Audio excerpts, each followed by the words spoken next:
Hey! All of you people who are waiting for episode 666, remember how you feel right now, because later on when you say, oh, that kind of sucked, just remember how you felt right after the intro was over. Hey, everybody, welcome to the Atheist Experience Live. I'm your host, Matt Dillahunty, and joining me this week, Jeff D. Hi, Matt. This is episode number 666, and we couldn't care less. We're really glad that Daniel put together a special intro for all the people who actually do care, but the whole 666 thing's pretty much nonsense, and apart from, I don't know, discussing it if it comes up, there's nothing any more special today about episode 666 than the fact that I'm wearing a Fantastic Four t-shirt. There you go. I'm not actually in the Fantastic Four. Yeah. But for fun, I found this utility where somebody wrote a 666 finder where you can enter your name and figure out if you can turn it into a 666. So if we take callers today and you'd like to find out whether or not your name is 666able, what are they doing to turn it into 666? Basically, they use kind of a modified gematria type thing, which is part of like Hebrew Bible mysticism, kind of because stuff? Hebrew letters are also numbers. But English letters aren't numbers, which means you can make the English letter any number you want. So you could maybe start with A equals 1, B equals 2, etc. Or if you start with A equals, I think, 9, Jesus turns out to equal 666. Wow. Yeah. So, and if you start with, like 138 or 163 or whatever it was, Matt will turn out to equal 666. It's a bunch of nonsense. Hey, there's Frank. I saw Frank. We had a glimpse. So anyway, thanks for tuning in. It's Sunday, July 18th, 2010. We are live. This is a public access television program sponsored by the Atheist Community of Austin. The Atheist Community of Austin has weekly meetings every Sunday at Romeo's on Barton Springs Road, beginning at around 11:30, except for the first Sunday of the month, when we host our lecture series at the Austin History Center, located at the corner of 9th and Guadalupe, beginning at around 12:15. This, as I mentioned, is a live call-in show. We'll have the number up for you very shortly. The lines are already full, so we're not going to waste a whole lot of time. We're going to move on to calls just as soon as our call screeners get us a list.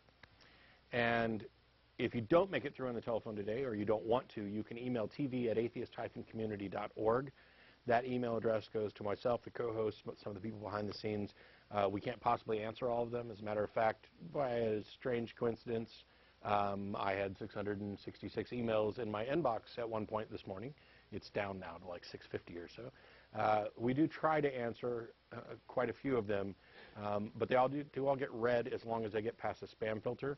And if you're going to email, please include AETV or NPR for Nonprofits Radio in the subject line, and that'll make sure that we actually get it.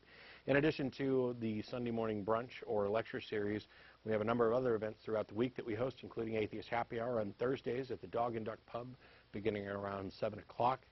And after this program's over, everybody involved gets together for dinner at Threadgill's at 301 West Riverside Drive. Any atheist or atheist-friendly person is welcome to come to any of our events. You don't have to be a member to attend, but if you come down to preach, proselytize, or provoke, please don't. Just pick up your phone. 2 more P words that one of them doesn't sound like it. See, I see what I did there? Come on now. Yeah. All right. And give us a call, and we'll talk about whatever you want to on the air.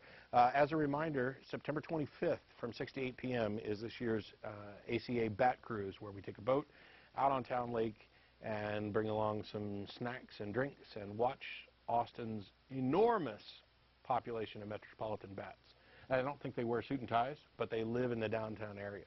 So you're welcome to come to that. There's more information at the ACA website. It's www.atheist-community.org, and it'll actually be preceded by a lecture at the, we're going to use the facility of the Unitarian Universalist Church here in Austin, and I'm going to do the superiority of secular morality lecture just before we carpool down to the boats.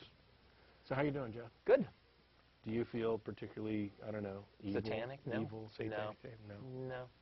It's just a number, big round number. Yeah. I'm reminded of when the year 2000 was coming along, and I was hosting this show, and for the year leading up to that, we did a segment called the Rapture Report that was tracking all of the claims from various lunatics saying that, oh, this or that interpretation of the Bible meant that on January 1, 2001, Jesus was going to return. And he didn't. Yeah. And it's I'm not particularly interested in the whole 666 phenomenon. Wasn't even when I was a Christian. I mean, obviously, there are contingents in the Christian community that take it seriously and are, you know, oh my gosh, this is the mark of the beast, and a microchip is the mark of the beast, and, you know, your tattoos are a mark of whatever. And they go looking for people's names that add up. Protestants have been doing it since the 1600s, coming up with the Catholics are the beast, right down to, you know, the papacy and dealing with their titles and stuff and converting those. And there's a small contingent with some older manuscripts that say that the actual number of the beast is 616, although most scholars still go with 666, and most scholars say that it was a kind of a hidden way of talking about the Emperor Nero at the time. So I don't know.